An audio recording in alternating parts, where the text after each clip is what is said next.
નમસ્કાર, આપ જોઈ રહ્યા છો TV13 ગુજરાતી અને આપની સાથે હું છું તોરલ।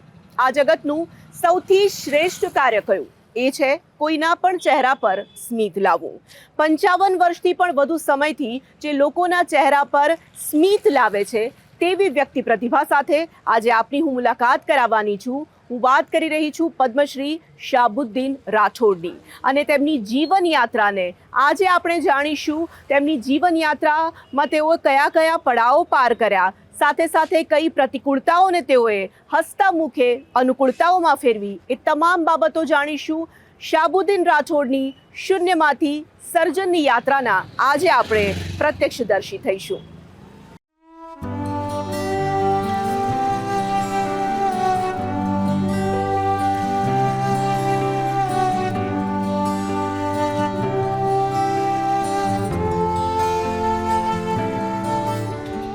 ખુદાની મને મહેરબાની ઘણી છે, ઘણાની મોહબ્બત અને લાગણી છે। ધરા ધ્રુજ છે તોય ડગશે નહીં એવી મોહબ્બતની ઊંચી ઇમારત ઘણી છે। આ અમસ્તી નથી નામ ના થઈ અમારી, અમે જે વાવણી કરી તે રણી છે। ભલે લાગણીથી પેશ આવ્યા અમે પણ, અમે લાગણી લોહી સાથે વણી છે। મને આઝાદ મિત્રો એવા મળ્યા છે કે મિત્રો નહીં પણ પારસ મણી છે। આજની ભાગદોડ ભરેલી જિંદગીમાં દુનિયાના હજાર દુઃખોની વચ્ચે પણ તમારા ચહેરા પર જો વિશુદ્ધ હાસ્ય આવી શકે તો તે ક્ષણ તમારા માટે બહુમૂલ્ય સાબિત થતી હોય છે। અને આવી જ અનેક બહુમૂલ્ય ક્ષણો મારા તમારા જીવનમાં આવી છે, અને તે પણ વાતોની ગરિમાના સ્તરને સહેજે ચૂક્યા વિના। વિશુદ્ધ હાસ્ય આપણા ચહેરા પર લાવી શકવાની ઈશ્વર દત્ત કલા જેને હાંસિલ છે તેવા વ્યક્તિ વિશેષ એટલે પદ્મશ્રી શાહબુદ્દીન રાઠોડ દ્વારા। મોહનલાલ માસ્તરને એકવાર સપનું આવ્યું અને સપનામાં માસ્તર મુંબઈ વહી ગયા। સપનામાં તો ગમે ત્યાં જવાય, એમાં ચેમ્બુર ને બાંદ્રા ને યાની કોક ત્યાં સ્ટુડિયો જોયો ને ત્યાં તો 2-4 હિરોઈનો આવી પડી એ જમાનાની, લીલા ચિટનીસ ને સુરૈયા ને નરગીસ ને વૈદા રહેમાન ને, અને માસ્તરને ફરી વળી બધી, અને કે હવે રોકાઈ જાઓ, એક કે મારું શૂટિંગ જોવા આવો ને એક કે મારે અહીંયા આવો ને। મીના કુમારી કહે તમને જવા જ ન દઉં, અને માસ્તર કે મારે હક રજા નથી। અને સવારના પોરમાં અમારી શેરીમાં માસ્તરે ઓટે પોકરાણ પાડ્યું, પોક મૂકીને રોયા। બોલું બધા ભેગા થઈ ગયા, શું થયું? તો કે સપનામાં મહિનો દી પડ્યો રહ્યો તો ક્યાં પગાર કપાવાનો હતો। શાહબુદ્દીન રાઠોડની જીવનયાત્રાની વાત કરવી છે તો શરૂઆત તેમના બાળપણથી કરીએ। એ વર્ષ હતું 1914નું, જ્યારે સુરેન્દ્રનગરના થાનની સમૃદ્ધ થવાની સફર શરૂ થઈ, કારણ કે થાનમાં તે વર્ષે માટી નીકળી અને તેના માટેનું કામ તે વર્ષે જ શરૂ કરવામાં આવ્યું। પણ એ એવો સંયોગ બની રહ્યો કે થાનગઢ દેશભરમાં ગુંજતું બની રહ્યું છે તેના મૂળ તે વર્ષે જ થાનગઢમાં રોપાયા, કારણ કે આપણા સૌના લોકલાડીલા શાહબુદ્દીન રાઠોડના પરિવારે તે વર્ષમાં જ થાનમાં આવીને વસવાનો નિર્ણય કર્યો।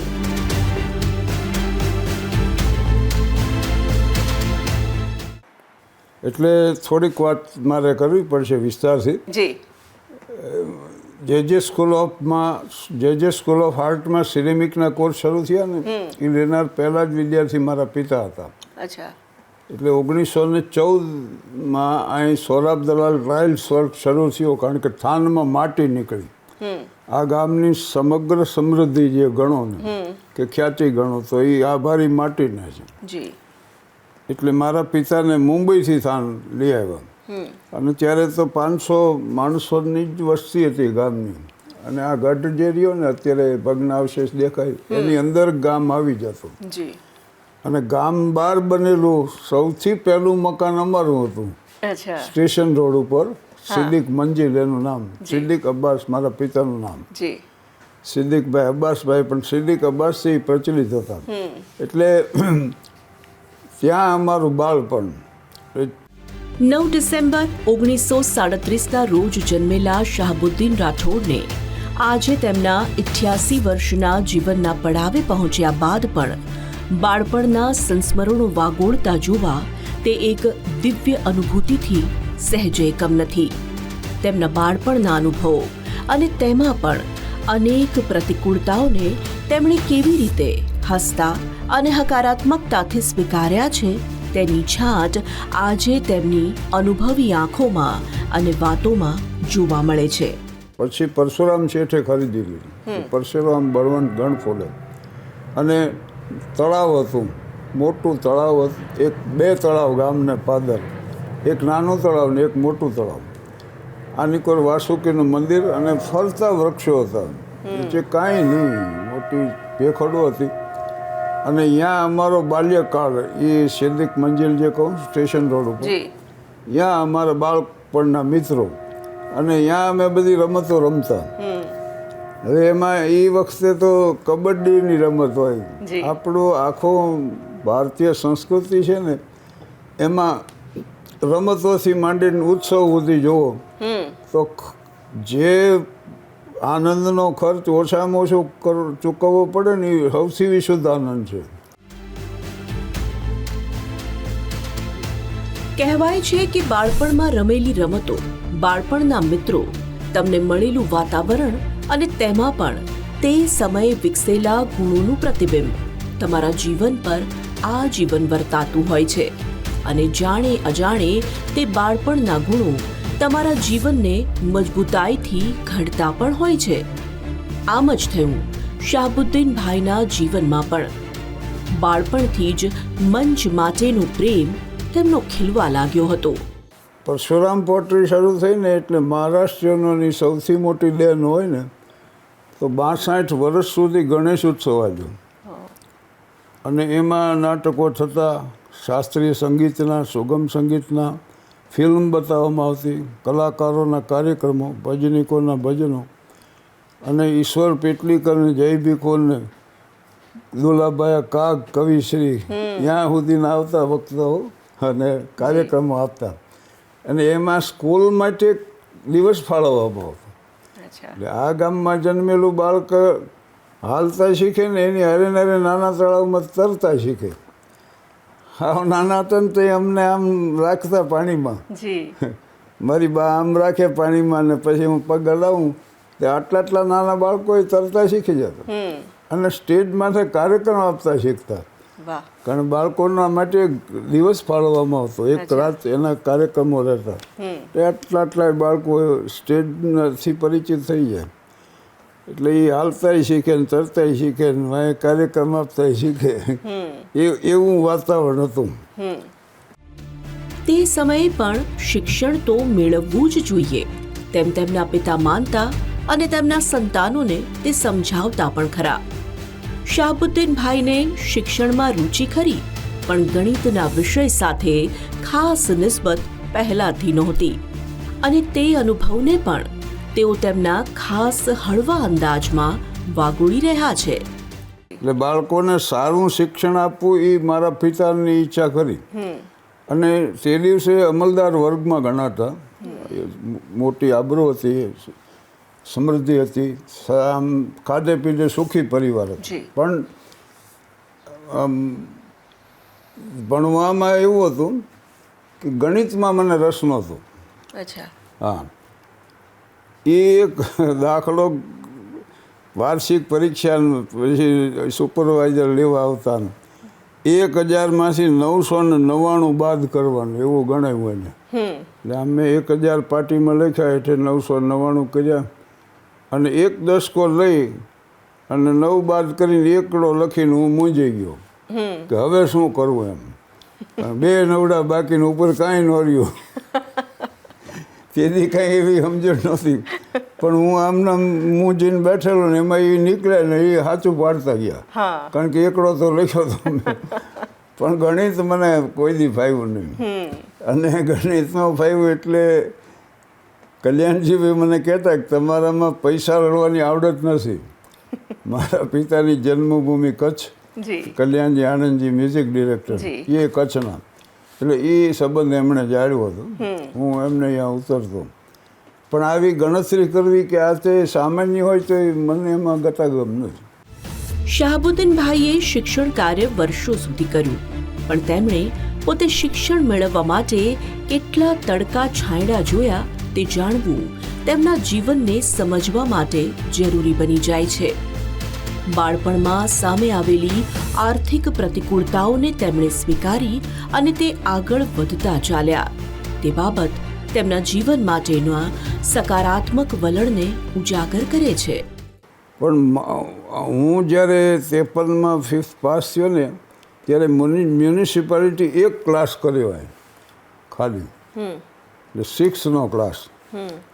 એટલે હું 6માં પાસ થઈ ગયો અને મેં કીધું એમ ફૂલી પાસ થયો એટલે 10 રૂપિયા સ્કોલરશીપ મળી. પણ એ વખતે આ મેનેજમેન્ટ બદલ્યું ને એટલે મારા પિતાએ નોકરી છોડી દીધી અને પછી અમારી આર્થિક સ્થિતિ કથળતા મારો પોતાનો વારો આવ્યો ત્યારે બહુ સામનો કરવો પડ્યો, નિર્ધનતા, સંઘર્ષ ટકાવી રાખવા પ્રયાસો.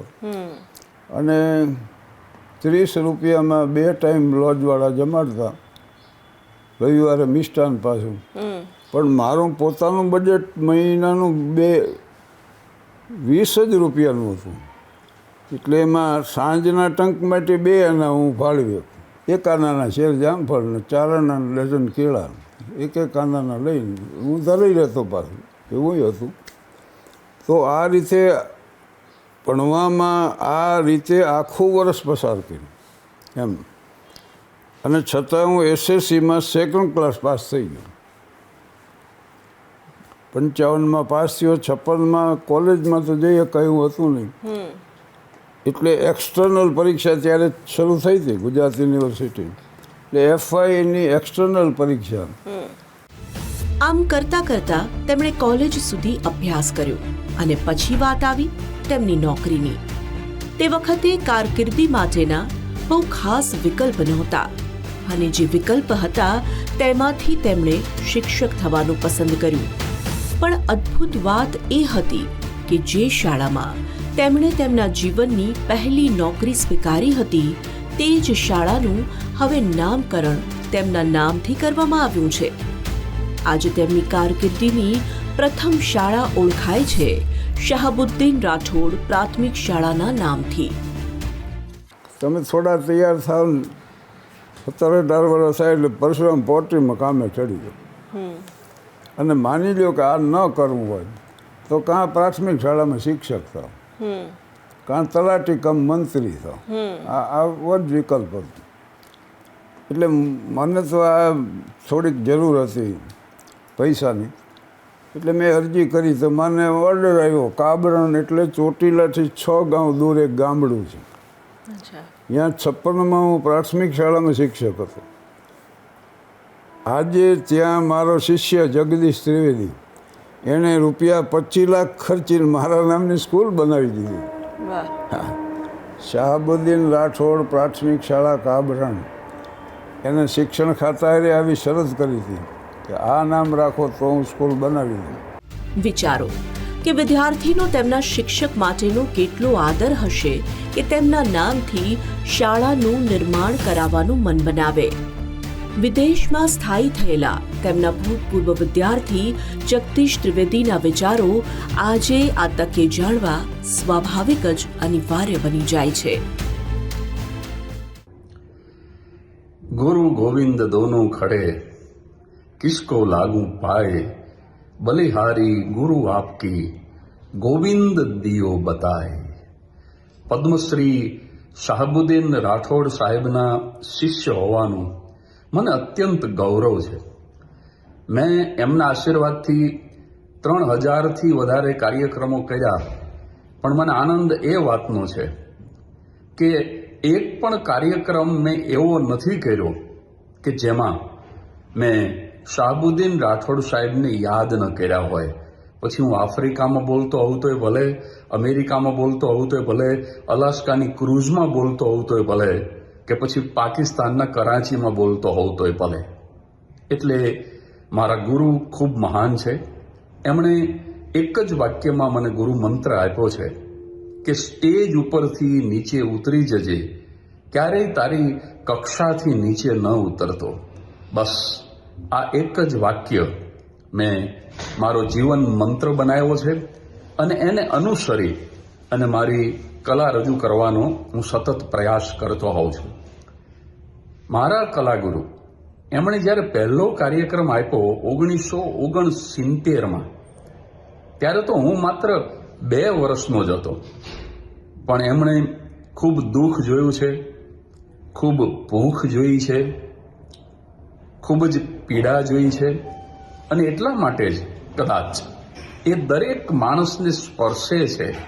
કારણ કે જેમની સંસારમાં વસમી સફર હોતી નથી, એમને શું છે જગત એની ખબર હોતી નથી, ને જિંદગીને મોતમાં છે માત્ર ધરતીનું શરણ, કોઈની વ્યોમે હવેલી કે કબર હોતી નથી. મારા ગુરુએ જે કંઈ જીવનમાં જોયું, અનુભવ્યું, એ બધું જ આત્મસાત કર્યું. અને એમના માટે હ્યુમર એ પેશન છે.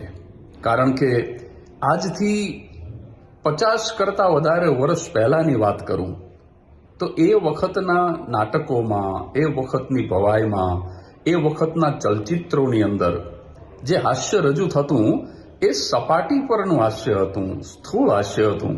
ક્યારેક એવું પણ બને કે એ દ્વિઅર્થી બની જતું. અને મારા કલાગુરુ શાહબુદ્દીન રાઠોડ સાહેબને યુવાન વયે આ વિચાર આવ્યો, વેન હી વોઝ યંગ. અને એમને વિચાર આવ્યો કે પરિવાર સાથે બેસીને માણી શકાય એવું નિર્દોષ અને નિર્દંશ હાસ્ય સર્જવું અને રજૂ કરવું. બસ આ એમનો જીવન મંત્ર છે. અને અડધી સદી કરતાં વધારે સમયથી એ આ મંત્રને અનુસરી રહ્યા છે.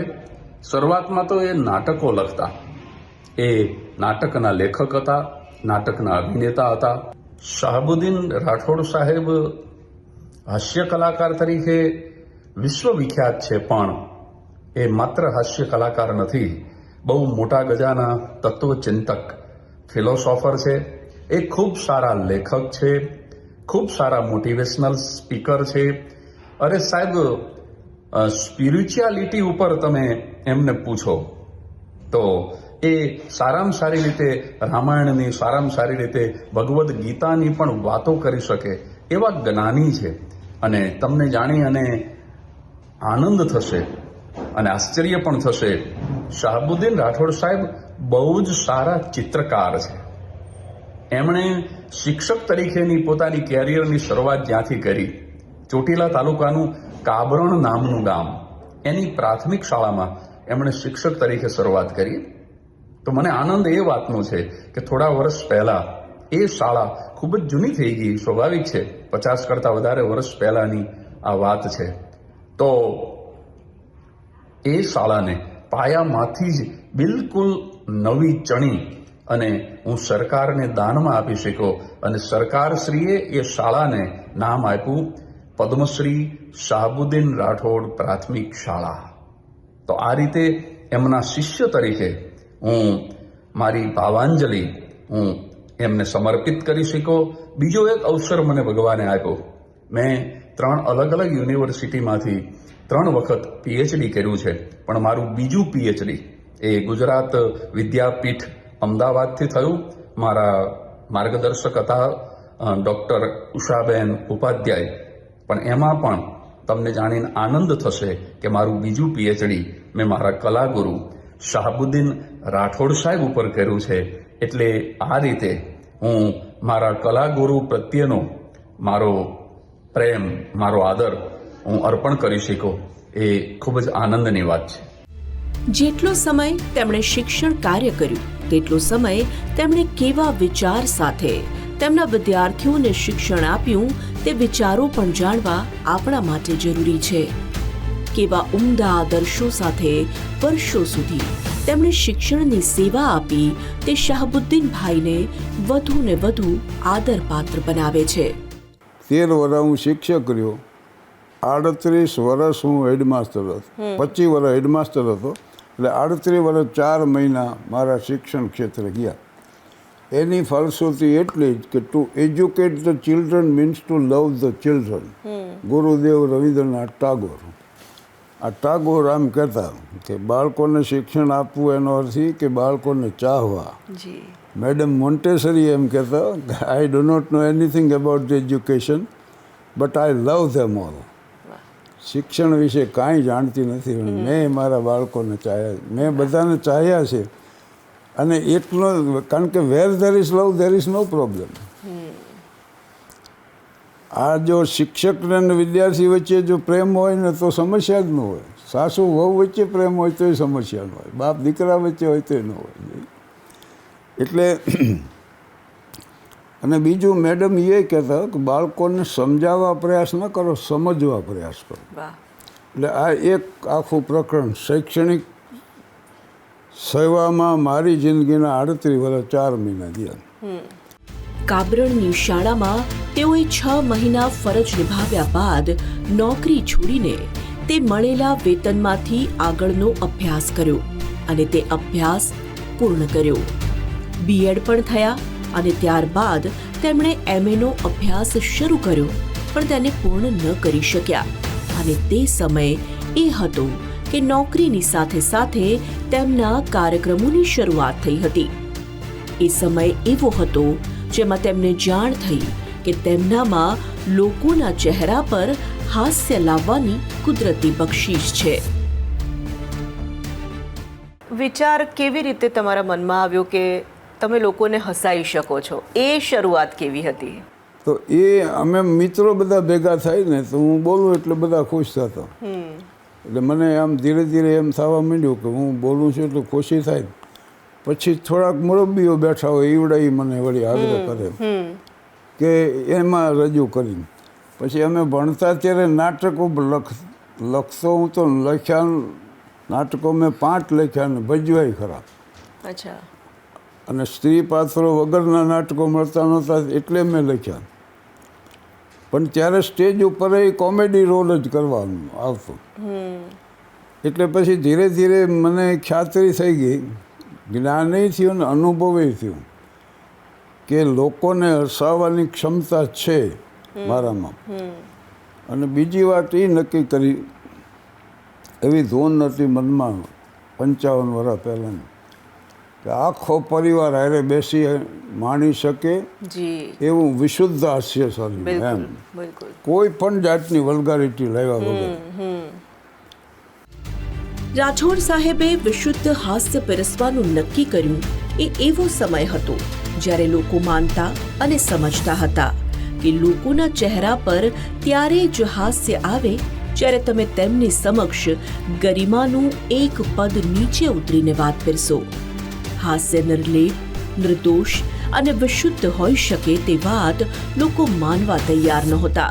ત્યારે શાહબુદ્દીનભાઈએ આ નવો ચીલો ચાતર્યો. વળી તેમણે જીવનની ફિલસૂફીને પણ તેમની આ વાતોમાં વણી લીધી, જેથી કરીને જીવનના સત્યને પણ તેઓ હળવી શૈલીમાં પીરસીને લોકોના ગળે તે વાત શીરાની માફક ઉતારી શકે. એક આખો એક તબક્કો હતો, એક આખો અરસો હતો કે જ્યારે લોકો એવું માનતા હતા કે તમારે કોઈને હસાવા છે તો તમારે એક સ્તર નીચે ઉતરીને જ તમારે વાત કરવી પડશે, અશ્લીલતાનો આશરો લેવો પડશે તો તમે કોઈને હસાવી શકશો.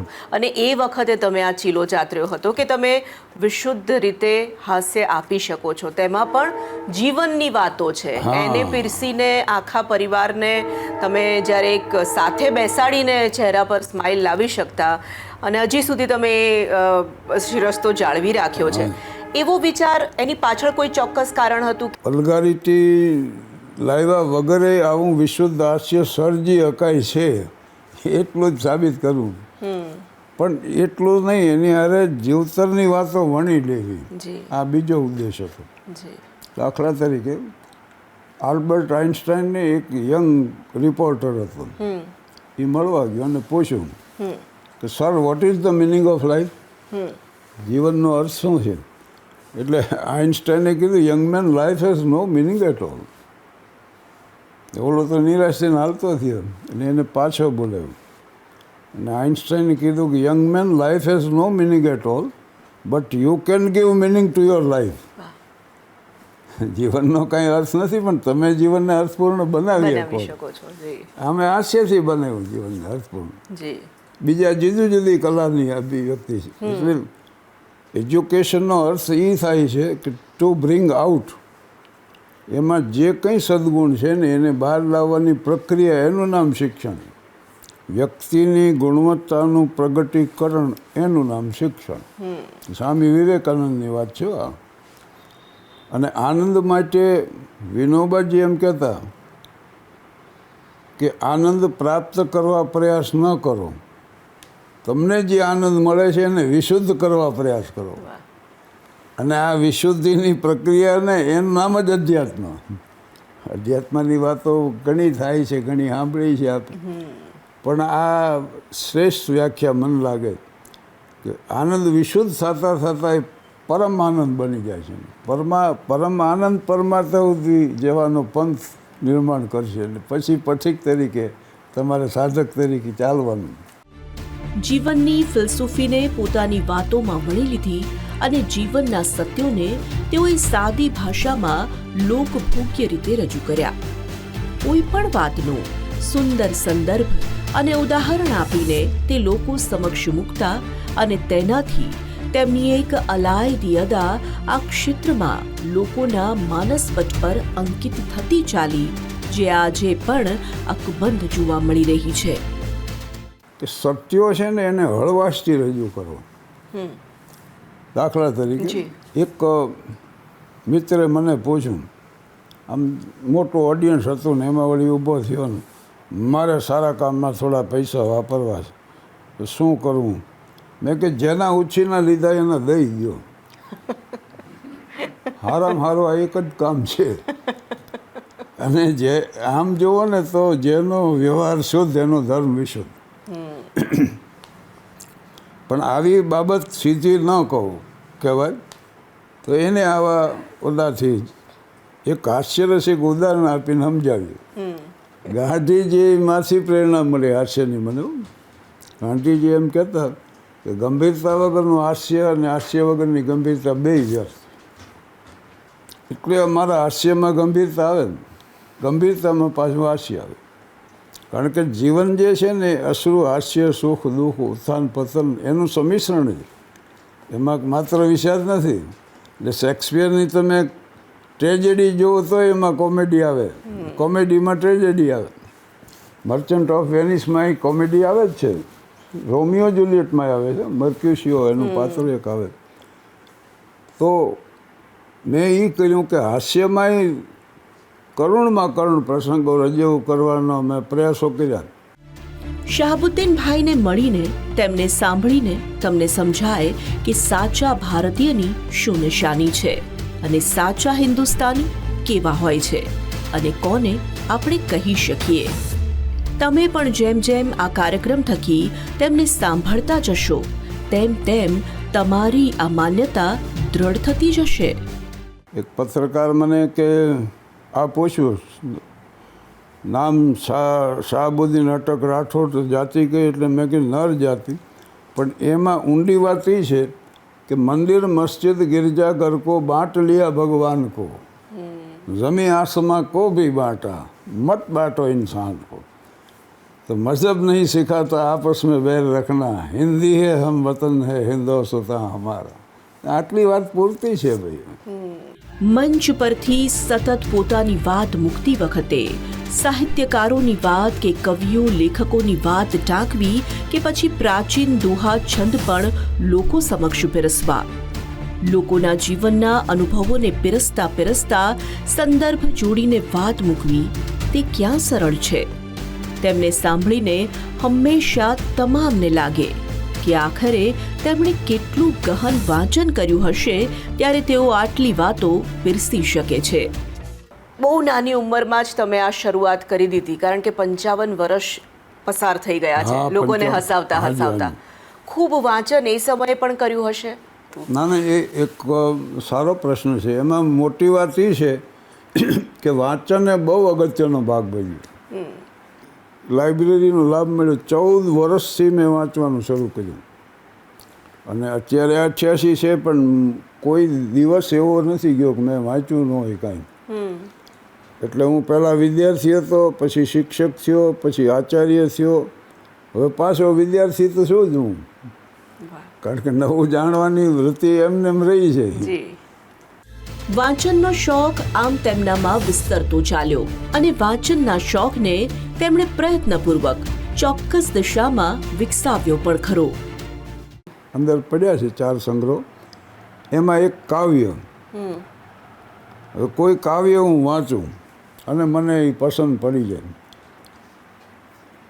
ખુદાની મને મહેરબાની ઘણી છે, ઘણાની મોહબ્બત અને લાગણી છે, ઘરા ધ્રુજશે તોય ડગશે નહીં એવી મોહબ્બતની ઊંચી ઇમારત જણી છે. આ અમસ્તી નથી નામ ના થઈ અમારી, અમે જે વાવણી કરી તે લણી છે.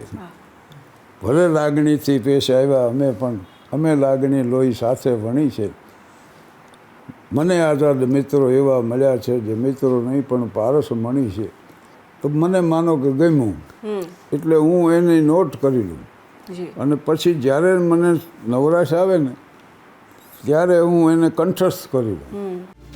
તેમના આ વાંચનને કેવી રીતે તેમણે તેમના મંચ પરના કાર્યક્રમોમાં ઉમેરીને જનતા સુધી પહોંચાડ્યું અને તેમાં વિવિધ રસને ઉમેરીને લોકોના ચહેરા પરના સ્મિતનું તેઓ કારણ બન્યા, તે જાણીને આપણને ફરી એમ લાગણી થાય કે કેવી રીતે તેઓ ગુજરાતનું ઘરેણું બન્યા છે. કાવ્યો મુક્તકો 4 લીટીના મેં સ્ટેજ શો શરૂ કર્યા ને ત્યારે મેં જોયું એક ફિલોસોફિકલ વિચાર મને આવે તો એને લગતું હાસ્ય રસિક ઉદાહરણ, કારણ કે અહમ માટે પ્રહાર કરવો છે. તો હું એમ વિચારું કે શું એના હાસ્યરસિક ઉદાહરણ. તો 2 મિત્રો ફોટા તોડતા દિવાલને, એક જણો ફોટો પકડી રાખે ને ઓલો ખીલીને હથોડી લઈને એને લગાડી. તો ઓલો મિત્ર આમ ખીલી લઈને બીજા મિત્રને કે આ કંપનીવાળા કેવા મૂર્ખ છે, ઊંધી ખીલી કાઢી, આને કે આની કોરણી છે ને વાંય ટોપકો છે. ઓલો કે કંપનીવાળા મૂર્ખ નથી, તો હું મૂર્ખ છું, આ ભેટની નથી ખીલી, આ ભેટની છે. આમના માલ્યા આવ્યા, અહીં લગાડ્યો ફોટો. પછી હું કહું કે આખી જિંદગી માણા ફીતું બદલાવ્યા કરે, એક ખીલી આમ ફેરવી નથી શકતો, કારણ કે અહમની ખીલી ને આઈ ઇઝ ઓલવેઝ કેપિટલ. પણ આઈને આડો પાડી દો તો આધ્યાત્મિક, તો ઈશ્વર તરફ જવાનો બ્રિજ બની જાય.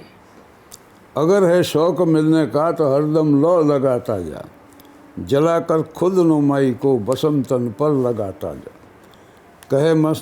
कहे मंसूर मस्ताना हमने हक को दिल में पहचाना, यही मस्तों का मैं खाना उसी के बीच आता जा. अगर है शौक मिलने का तो हरदम लो लगाता जा. આ લીલાજ મંસૂર સોફિસન થઈ ગયા ને એની આ રચના છે. શાહબુદ્દીનભાઈના વિદ્યાર્થી હોય કે તેમની સાથે મંચ પરથી કાર્યક્રમો આપનાર કલાકારો હોય કે પછી દિગ્ગજ સાહિત્યકારો, તમામ લોકો તેમની સાથેના સંસ્મરણો વાગોળતા જે વાતો કરે છે તેના પરથી સમજી જ શકાય કે તેમણે માત્ર નામ નથી કમાયું, પણ તેમણે સંબંધો કમાયા છે, પ્રેમ કમાયો છે અને આદર કમાયો છે. શાહબુદ્દીન રાઠોડ એક દ્રષ્ટિએ પરમ આશ્ચર્ય છે, અને આશ્ચર્ય એ રીતે છે કે એક મિત્ર તરીકે હુંફાળા છે, હૃદયથી સંવેદનશીલ છે અને સાથોસાથ પ્રજાને સતત પ્રસન્નતા આપવી એ એનો ધર્મ છે.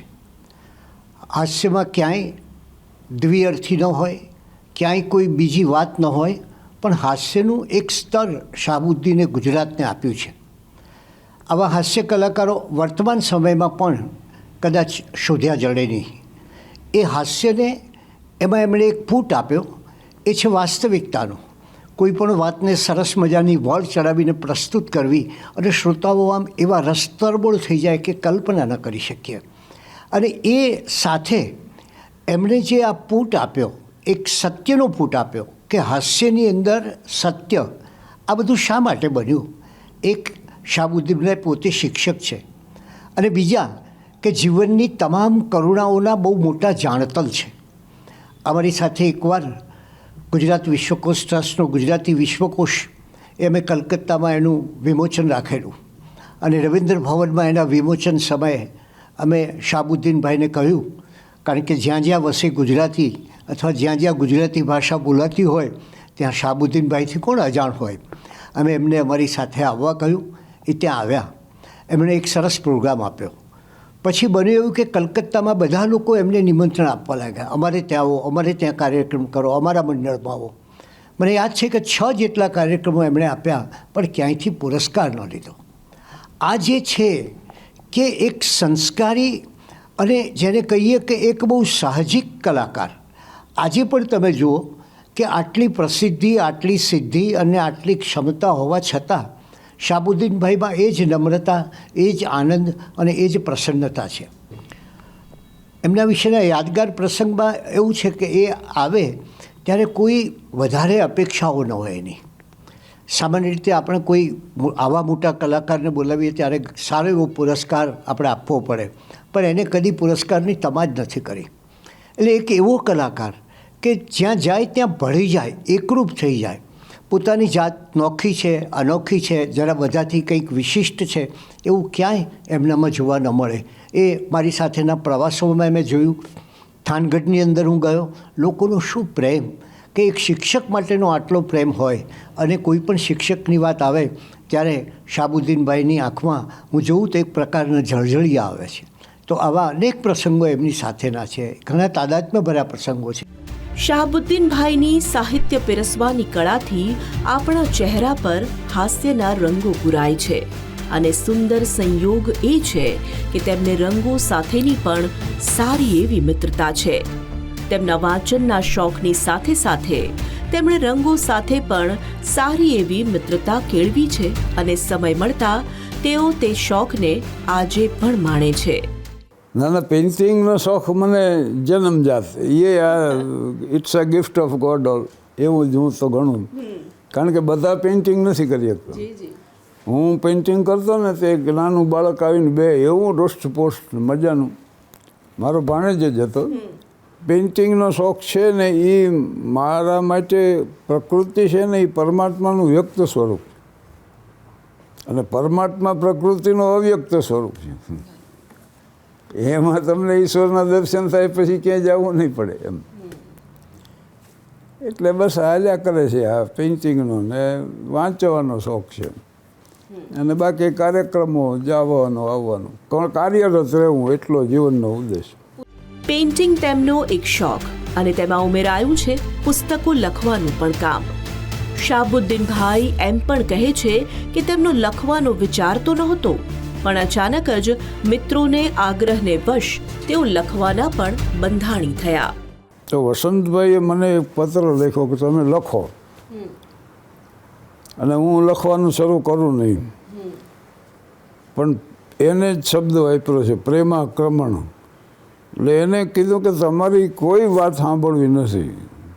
હવે એક તરફથી હું હેડમાસ્ટર, પરિવારની મારા ઉપર જવાબદારી, થોડાક સોશિયલ સ્ટડી સેવાના કામ, અને બીજા મને હરીન્દ્ર દવે જન્મભૂમિના તંત્રી એની ઓફિસમાં બેહારે અને મને સમજાવે કે તમે લખો. એકવાર પરમાનંદ કાપડિયા હોલમાં જ્યોતિન્દ્ર દવે મારા પ્રોગ્રામમાં હતા, અને એને સાંભળ્યો, મને ખુશ થઈ ગયા. પછી મને એને સમજાયું કે તમે લખવાનું શરૂ કરો, તમે જો નહીં લખો તો તમારો વિકાસ નહીં થાય, તમારી વાતો આ ના રહેશે, ગામ બદલતા રહે, બસ એટલું. હું મોડો અમલ કરી શક્યો, પણ વાત સાચી બરોબર. પણ હરીન્દ્રભાઈએ શું કર્યું, જન્મભૂમિ પ્રવાસીમાં છાપી નાખ્યું, હવેથી દર રવિવારે શાહબુદ્દીન રાઠોડ લખશે. કોલમનું નામ આપ્યું શાહબુદ્દીન રાઠોડની કોલમે, અને છાપું જ મોકલી દીધું મને. એટલે 1993થી મેં લખવાનું શરૂ કર્યું. એ જન્મભૂમિ પ્રવાસીમાં, કચ્છ મિત્રમાં અને ફૂલછાપમાં એ લેખો માંડ્યા છપાવવા. પહેલું પુસ્તક છે ને એનું મારું શીર્ષક છે મારે ક્યાં લખવું હતું. અને મારે ક્યાં લખવું હતું એ લખતા 13 લખી નાખ્યા. 14મો અત્યારે પ્રેસમાં છે. 22 ડિસેમ્બરમાં માનનીય આવ્યો નરેન્દ્રભાઈનો પત્ર મને ઉપર રાખ્યો જ છે મઢીને. એમાં એમણે જણાવ્યું કે શિક્ષણ ક્ષેત્રનો તમને બહોળો અનુભવ છે, જગતને જોવાની તમારી દૃષ્ટિ છે, એનો સંસ્મરણ રૂપે લાભ મળે એવી અપેક્ષા. એટલે પછી મેં પુસ્તક લખી નાખ્યું અને એનું શીર્ષક છે ત્યારે જીવવું કેમ. કારણ કે ચિંતનનો વિષય મોટે ભાગે મારો આ જ રહ્યો છે. અને એક એવી મારી માન્યતા ખરી કે માણસે વાંચવા યોગ્ય કંઈક જીવનમાં લખવું જોઈએ. એટલે 13 તો લખી નાખ્યા અને 14મું પ્રેસમાં. કાં લખવા યોગ્ય જીવન જીવવું જોઈએ. એટલે PhD કર્યું મારા ઉપર જગદીશે. 3 વાર PhD થયો. એક એના નાના ઉપર કર્યું, એક મારા ઉપર કર્યું, મોરારી બાપુ ઉપર. પણ મારા ઉપર એને PhD કર્યું હતું. રતિલાલ બોરીસાગર પણ તેમની સાથેના અનુભવોને યાદ કરી રહ્યા છે. તેમને વર્ષો જૂનો શાહબુદ્દીનભાઈ સાથેનો સંબંધ આજે પણ કેવો લીલોછમ છે તે જણાવતા જૂની યાદોમાં સરી પડ્યા છે. કેવી રીતે શાહબુદ્દીન રાઠોડને લેખન પ્રત્યે આકર્ષિત કરવામાં આવ્યા, કેવી રીતે તેમને મીઠું દબાણ કરીને લખવા તરફ આગળ પ્રોત્સાહિત કરવામાં આવ્યા તે વાત રતિલાલભાઈ આજે પણ પ્રેમથી વાગોળી રહ્યા છે. પણ આ સૌ કલાકારોમાં શાહબુદ્દીન રાઠોડ એ સાવ જુદા તરી આવે છે. એ રીતે જુદા તરી આવે છે કે હાસ્ય પીરસવાની કલા એટલે આમ વાત કરતા હોય તો એટલી સહજ રીતે એ વાત કરતા હોય છે કે જાણે આપણે આમ 2 જણા સામસામે બેસીને વાત કરતા હોય એ રીતે એ વાત કરી શકે છે. બીજી વાત એ છે કે બહુ શરૂઆતથી એમણે હાસ્યનો કાર્યક્રમ એમણે પહેલો શરૂ કર્યો છે. અત્યારે તો એમના કાર્યક્રમોની આમ સંખ્યા તો એ જ કદાચ એમને યાદ કરવી પડે એટલા બધા કાર્યક્રમો એમના થયા છે. અને યુટ્યુબ ઉપર પણ એમના ઘણા બધા કાર્યક્રમો આજે આપણે જોઈ શકીએ છીએ. પણ સૌથી પહેલો કાર્યક્રમ આપ્યો હશે ત્યારથી એક બાબતમાં એ સ્પષ્ટ છે કે સહકુટુંબ હાસ્યને માણી શકે એવું સુરુચિપૂર્ણ હાસ્ય પીરસવું આ એમની પ્રતિજ્ઞા છે. અને આ પ્રતિજ્ઞાનું પાલન એવો સતત કરતા રહ્યા છે. બીજું એ સૌ માણી શકે તો બરાબર છે, પણ એની જે સામગ્રી છે એમાં પ્રસંગ હોય, પાત્ર વિશે વાત કરતા હોય, પણ સૂક્ષ્મ હાસ્યથી આખી વાત વણાતી આવે. આમ વાત કોઈ પાત્રની હોય, પાત્રની વિચિત્રતાની હોય, ઘણી એવી વાતો હોય, પણ એ વાતને એમના બૌદ્ધિક ચમકારા સાથેના હાસ્યથી વણાતી આવે. એટલે આપણી સામે પાત્ર અથવા પ્રસંગ જાણે આબેહૂબ ખડો થઈ જાય આવી એમની પાસે એક કળા છે. અને એ કળા એ આમ સતત એનો અનુભવ આપણે કરતા રહ્યા છીએ. બીજું એમની હાસ્યની સમજ એ બહુ ઊંચા પ્રકારની છે. એ એક ગાંધીજીનું વાક્ય અને એક દર્શકનું વાક્ય એ વારંવાર ટાંકે છે. ગાંધીજીનું વાક્ય છે કે ગંભીરતા વિનાનું હાસ્ય અને હાસ્ય વિનાની ગંભીરતાનો અર્થ નથી કંઈ. એટલે ગંભીરતા પણ હોવી જોઈએ ને હળવાશ પણ હોવી જોઈએ. આ હળવાશ અને ગંભીરતાના તાણાવાણામાંથી જે પોત રચાય છે શાહબુદ્દીનભાઈના હાસ્યનું, એ ખરેખર 2 નંબરનું પોત છે. અને બીજું એક દર્શકનું વાક્ય ટાંકે છે કે હાસ્યમાં રિએક્શન ના આવવું જોઈએ, રિયલાઇઝેશન થવું જોઈએ. એટલે કે હાસ્ય માણસને એની ઉણપોનું ભાન કરાવે છે. એ ઉણપોનું ભાન એટલે રિયલાઇઝેશન. ખરેખર માણસ કેવો છે, ગુણદોષથી કેવો ભરેલો છે, એનામાં કેવી નબળાઈઓ છે, અને એ માણસ માત્રમાં હોય છે. તો એને રિયલાઇઝ કરાવે છે, એનું ભાન કરાવે છે. પણ એમનું હાસ્ય ક્યારેય વાગી જાય એવું નથી હોતું. એટલે કોઈનું રિએક્શન આવે એમના હાસ્ય માટે એવું બની શકે જ નહીં. એટલે મારી દૃષ્ટિએ આ શાહબુદ્દીનભાઈ અનેક રીતે વિશિષ્ટ એવા આપણા હાસ્ય કલાકાર છે. ને જ્યોતિન્દ્ર દવે એને કહ્યું કે આ તો એકની એક વાત તમે કર્યા કરશો એ તો બધું ભૂલાઈ જશે, એટલે લખો. અને પછી હરીન્દ્ર દવેએ જન્મભૂમિના તંત્રી હતા ત્યારે એમની પાસે લખાયું અને એમણે ઘણા બધા પુસ્તકો આપ્યા. એમના પુસ્તકના અંગ્રેજીમાં પણ અનુવાદ પણ થયો છે. એટલે આપણા એક મોંઘેરું રત્ન કહેવાય હાસ્યનું એવા શાહબુદ્દીનભાઈ છે. અને આજે એમના શિષ્ય જગદીશ ત્રિવેદી એ આ શાહબુદ્દીનભાઈની પરંપરાને આગળ વધારી રહ્યા છે. આટલા વ્યસ્ત રહેતા અને સંઘર્ષોને અતિક્રમીને પણ તેઓએ તેમના ચારેય સંતાનોનો ઉછેર કર્યો. તેમના પત્નીની વાત કરતા તેઓ આજે પણ રમૂજ કરવાનું ચૂકતા નથી.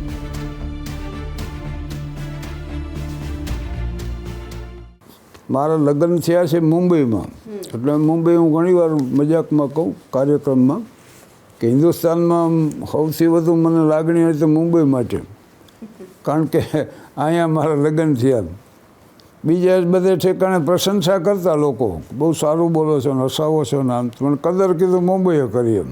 પદ્મશ્રી શાહબુદ્દીન રાઠોડ આજે ન માત્ર ગુજરાત માટે પણ પૂરા દેશ માટે એક ગૌરવ બની ચૂક્યા છે.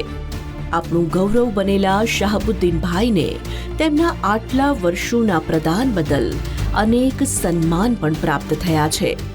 તેમના વતનથી લઈને ગુજરાત અને રાજ્યની સરકારથી લઈને કેન્દ્રની સરકાર સુધી તેમના અમૂલ્ય પ્રદાનની નોંધ લેવામાં આવી છે. અને આખું એ ઘર ભરાઈ જાય તેટલા તો તેમને સન્માન પ્રાપ્ત થયા છે. ગુજરાત રાજ્ય નોંધ લીધી, એટલે વિજય રૂપાણી સાહેબના વરદ હસ્તે ગુજરાત ગૌરવ એવોર્ડ મળ્યો. અને ત્યાર પછી રાષ્ટ્રપતિ ભવનમાં 8મી નવેમ્બર 2021 દરબાર હોલ અને મહામહોદય રાષ્ટ્રપતિ તરફથી આ એવોર્ડ મળ્યો. મોદી સાહેબ અમને અમિત શાહ સાહેબ પહેલાં મળવા આવ્યા, પછી મોદી સાહેબ આવ્યા મળવા અને મને મળ્યા હાથ મેળવીને. આ ઉપર ફોટો છે ને. મેં કે શાહબુદ્દીનભાઈ કેમ છો? એટલે મેં મજાકમાં કીધું, મેં કે સાહેબ મેં બહુ ધ્યાન રાખ્યું તો 84 થયા. એટલે મોદી સાહેબે તરત ટકોર કરી મને કે તમે આ ગણતરી કરવાનું કેદીથી શરૂ કર્યું? આપણે આપણું કામ કરવાનું. હા, એટલે મને લાગ્યું કે વાત બરાબર. પછી વાતનો સારાંશ એટલો જ હતો કે in any circumstances you have to do your duty. જ્યારે પણ શાહબુદ્દીન રાઠોડની કલ્પના પણ કરીએ તો આપણને 88 વર્ષના નવયુવાનની કલ્પના જ થાય અને તે હેટ અને સૂટ બૂટમાં જ સજ્જ દેખાય. હંમેશા આવો પહેરવેશ કેમ? એવો સવાલ પૂછ્યો તો તેનું કારણ પણ તેમણે જે જણાવ્યું તે રસપ્રદ છે. અમે પહેલું નડિયાદ કલા મંદિરનું સૈનિક રખેવાળ નાટક ભજ્યું, પછી સૈનિક ભજ્યું, પછી મુસાફિર નાટક મેં લખ્યું. પણ સૈનિક નાટકમાં વિલનનો મારો રોલ હતો. વિલન થવાનું પસંદ કરતા માણસો, કલાકારો. એનું કારણ કે એમાં તક મળે. સૂટ ને બોટ ને ટાઈ ને ફેલ્ટ પહેરી હોય, મોંમાં વળી ચીરૂટ હોય. અને તેની વિલનના પાત્રમાં મેં ફેલ્ટ પહેરેલી, એ પછી ચાલુ જ રહી અમને. અને આમ 8-10 તો મારા ખાનામાં પડી. શાહબુદ્દીનભાઈએ તેમની સાથેના નવોદિત કલાકારોને પણ કેટલો પ્રેમ આપ્યો છે તે જાણીએ તો સમજી શકાય છે કે તેમનું મન કેટલું વિશાળ છે. જાણીતા લોકસાહિત્યકાર યોગેશ ગઢવી જ્યારે તેમની કારકિર્દીની શરૂઆત કરી રહ્યા હતા ત્યારે તેમને શાહબુદ્દીનભાઈ કેવી કાળજી લેવા ટેવાયેલા છે તેનો અનુભવ થયો હતો, જેને તેઓ આજે પણ નથી ભૂલી શક્યા. સાથે જ શાહબુદ્દીનભાઈના જીવનમાં શિસ્ત કેવી રીતે વણાયેલું છે તે વાત પણ તેઓ જણાવી રહ્યા છે. આજે આનંદથી મારે આપની સમક્ષ જે વિષય મૂકવો છે, વાત મૂકવી છે, એ વાત ખૂબ જ મહત્વની છે. વાત તો બનવી જોઈએ, અને વાત એવા જ વ્યક્તિની બને જે વ્યક્તિએ સમાજ માટે સાચા અર્થમાં કંઈક પદાર્પણ કર્યું હોય. પદાર્પણ કરવાવાળા વ્યક્તિઓ પણ ઘણા બધા હશે, પરંતુ મારે એક એવા વ્યક્તિની વાત કરવી છે કે જેને તમે સંતની કક્ષામાં મૂકી શકો, તમે જેને ઓલિયાની કક્ષામાં મૂકી શકો, જેને તમે મુझे मेरी मस्ती कहाँ लेके आई जहां मेरे अपने सिवा कुछ नहीं. આપ સૌને એમ થતું હશે કે હું કોના વિશે વાત કરું છું. હું વાત કરું છું આખા એ વિશ્વમાં વસતા તમામ ગુજરાતીઓના હૃદયમાં જેનું સ્થાન છે એવા પરમ શ્રદ્ધેય મુરબ્બી શાહબુદ્દીન રાઠોડ. ગુજરાત રાજ્યના ગુજરાતીઓ માત્ર ને માત્ર એમને હાસ્ય કલાકાર તરીકે અથવા તો 5 પેઢી પહેલાના લોકો એમને વનચંદના વરઘોડાવાળા તરીકે ઓળખતા હોય, પરંતુ ફિલસૂફીની વાત કરો, સાહિત્યની વાત કરો, જ્ઞાનની વાત કરો, તમામ ધર્મોની વાત કરો, આ બધો જ ખજાનો એટલે આપણા પદ્મશ્રી શાહબુદ્દીન રાઠોડ સાહેબ. મને યાદ છે એક વખત ડિસેમ્બર એન્ડમાં મને ફોન કરીને વાત કરી. હું અને શાહબુદ્દીન સાહેબ વાત કરતા હતા, અને શાહબુદ્દીન સાહેબે કહ્યું કે ભાઈ ડિસેમ્બરના છેલ્લા 5 દિવસ હું આખા વર્ષની મારું પ્લાનર તૈયાર કરી લઉં છું. આપ માનશો કે એક ડાયરાનો કલાકાર એ આટલો વ્યવસ્થિત હોઈ શકે? હા, એ છે શાહબુદ્દીન રાઠોડ સાહેબ. ડિસેમ્બરના છેલ્લા 5 દિવસમાં આખા વર્ષ દરમિયાન શું કરવાનું છે એની એક સૂચિ તૈયાર થઈ જાય. શાહબુદ્દીન રાઠોડ સાહેબ એમાં મને કહેતા હતા કે આખા વર્ષ દરમિયાન ન કરવા જેવા કામ, એ ન કરવા જેવા કામ તમે સાંભળો યાદીની, ત્યારે એમ થાય કે આ શાહબુદ્દીન રાઠોડ એટલે કોઈ કલાકાર નથી, પદ્મશ્રી. કદાચ મને એવું લાગે છે કે પદ્મશ્રીની આબરૂ શાહબુદ્દીન રાઠોડના નામે વધે છે, એવું ખાતરી સાથે કહીશ. એ આખું વર્ષ દરમિયાન જુગાર ન જ રમવો, કોઈ પણ શરતે દારૂ ન જ પીવો, કોઈ પણ હિસાબે વ્યાજે પૈસા ન લેવા કે ન દેવા, આ પ્રકારની આખા વર્ષની ડાયરી તૈયાર કર્યા પછી ભૂતકાળમાં ઘણા બધાના અનુભવ હશે. સાહેબને તમે ફેબ્રુઆરીમાં કાર્યક્રમ આપવા માંગતા હોય તો ફેબ્રુઆરીમાં તારીખ મળે નહીં. જાન્યુઆરીના છેલ્લા દિવસે ફેબ્રુઆરીનું આખું એમની પાસે તૈયાર થઈ ગયેલો કાર્યક્રમ હોય. પછી ચાલુ મહિનામાં એ જ મહિનાના કોઈ કાર્યક્રમ લેવાના નહીં. મને કહેતા હતા કે ગુજરાત સરકાર, પૂજ્ય મોરારી બાપુ કેવી કોઈ સેવાકીય પ્રવૃત્તિ હોય તો હું જતો હોઉં છું, અન્યથા આ મહિનાનો પ્રોગ્રામ ચાલુ મહિનામાં લેવાનો નહીં. આ પ્રકારની વિશાળ વિચારધારા, એમની ડિસિપ્લિન, એમની શિસ્ત. મને યાદ છે વર્ષો પહેલાં એક વખત હું કાર્યક્રમમાં, મારી એકદમ યુવાની, અને હું કાર્યક્રમમાં બોલવા ગયો, રાતના ઉજાગરા છે, મને થોડીક ઉધરસ આવી ગઈ, મને થોડોક અવાજ મારો ખેંચાતો એવું લાગ્યું. શાહબુદ્દીન સાહેબ પાછળ હતા, એમને મને તરત ઈશારો કરી અને એમના નાના એવા થેલામાંથી કુશીલ કંઠીલ જે કહી શકાય છે, જે ગળા માટે સારી હોય, એ તરત મને ચાલુ પ્રોગ્રામમાં કે આ મોઢામાં રાખો, તમને ઉધરસ નહીં આવે. નાની બાબતોથી લઈ અને આ જીવતો એક મુઠ્ઠી ઉચેરો માનવી એટલે શાહબુદ્દીન રાઠોડ સાહેબ. એમની હાસ્ય, એમના પુસ્તકો, એમની રચનાઓ એ તો અનેક હોય જ.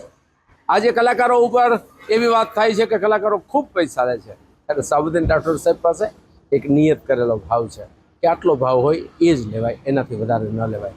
શાહબુદ્દીન રાઠોડ સાહેબ વર્ષ દરમિયાન કરવાના કામમાં એમનું પહેલું કામ એ છે કે હું કલાકાર તો છું જ, હું બહાર આખી દુનિયામાં ફરું છું, પણ મૂળભૂત રીતે મારો શોખ શું?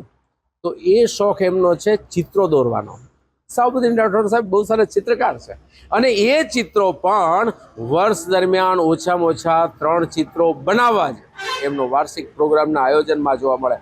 88 વર્ષના તેમના અનુભવો અને સમજને તેઓ લોકો સુધી સતત પહોંચાડતા રહે છે, અને આજના યુવાનોને તે ખાસ શીખ પણ આપે છે. અને શાહબુદ્દીનભાઈ આજે આ પડાવે જણાવે છે કે જગતમાં સૌથી જરૂરી કંઈ હોય તો તે છે સ્વાસ્થ્ય. 88મા વર્ષે એક જ વાત સમજાય છે કે જીવનમાં સાચવવા જેવું હોય તો સ્વાસ્થ્ય છે. અમે વૈભવમાં જીવનને વેડફી નાખ્યું, મરણ ટાણે મહામોલા જીવનની યાદ આવી ગઈ. એટલે સંપત્તિ ખોઈ નાખ્યા પછી, યુવાની વીતી ગયા પછી, સમય પસાર થઈ ગયા પછી એની કિંમત માણસને સમજાય. અને સમાજમાં જોઈ મોટાભાગે સંપત્તિ મેળવવા માણસ સ્વાસ્થ્યનો ભોગ આપે, પછી સ્વાસ્થ્ય પાછું મેળવવા સંપત્તિનો ભોગ આપે. અને જીવનના અંતે નથી સ્વાસ્થ્ય હોતું, નથી સંપત્તિ હોતી, એક અજંપો હોય છે कि गुनहगारों की दुनिया में आकर हम भी गुनाह कर बैठे, कैसी पाई थी जिंदगी कैसी तबाह कर बैठे। એટલે સમજણ સ્વાસ્થ્ય જાળવ અમે એવું જ વિચાર મેં ઘણી વાર કીધું છે કે ભાઈ 88 વર્ષની ઉંમરે 80 લાખની મોટર હોય ને મારી માલિકીની, એના કરતાં 3 કિલોમીટર હાલવાની મારામાં ક્ષમતા હોય તો હું મારી જાતને સુખી ગણું. બદલાયેલા સમયમાં આજના કલાકારો જે લોકોને હસાવવાનું ભગીરથ કાર્ય કરે છે તેમણે શાહબુદ્દીનભાઈથી પ્રેરિત થવું જોઈએ કે નિર્મળ હાસ્ય 55 વર્ષોથી પણ વધુ સમય સુધી પીરસી શકાય છે અને લોકોના દિલોમાં વર્ષોના વર્ષો વસી પણ શકાય છે. પદ્મશ્રી શાહબુદ્દીન રાઠોડની આખી આ જીવનયાત્રાને જોઈને બેશક આપણા મનમાં એ વાત તો પડઘાશે જ કે આજ તો છે શૂન્યમાંથી સર્જન સુધીની સાચી યાત્રા.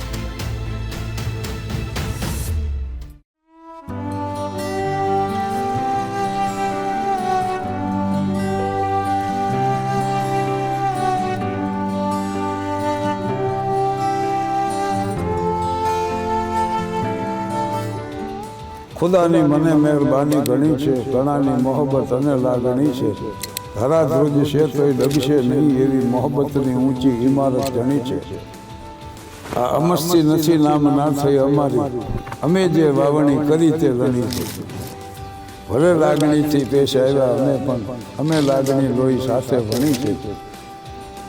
મને આઝાદ મિત્રો એવા મળ્યા છે કે મિત્રો નહીં પણ પારસ મણી છે. પદ્મશ્રી શાહબુદ્દીન રાઠોડ કહે છે કે જીવનની માત્ર 2 જ અવસ્થા છે, એક વ્યસ્ત રહેવું ક્યાં તો પછી અતિ વ્યસ્ત રહેવું. આવતા સપ્તાહે વધુ એક વ્યક્તિ પ્રતિભા સાથે ફરીથી મળીશું. ત્યાં સુધી મને આપશો રજા. નમસ્કાર.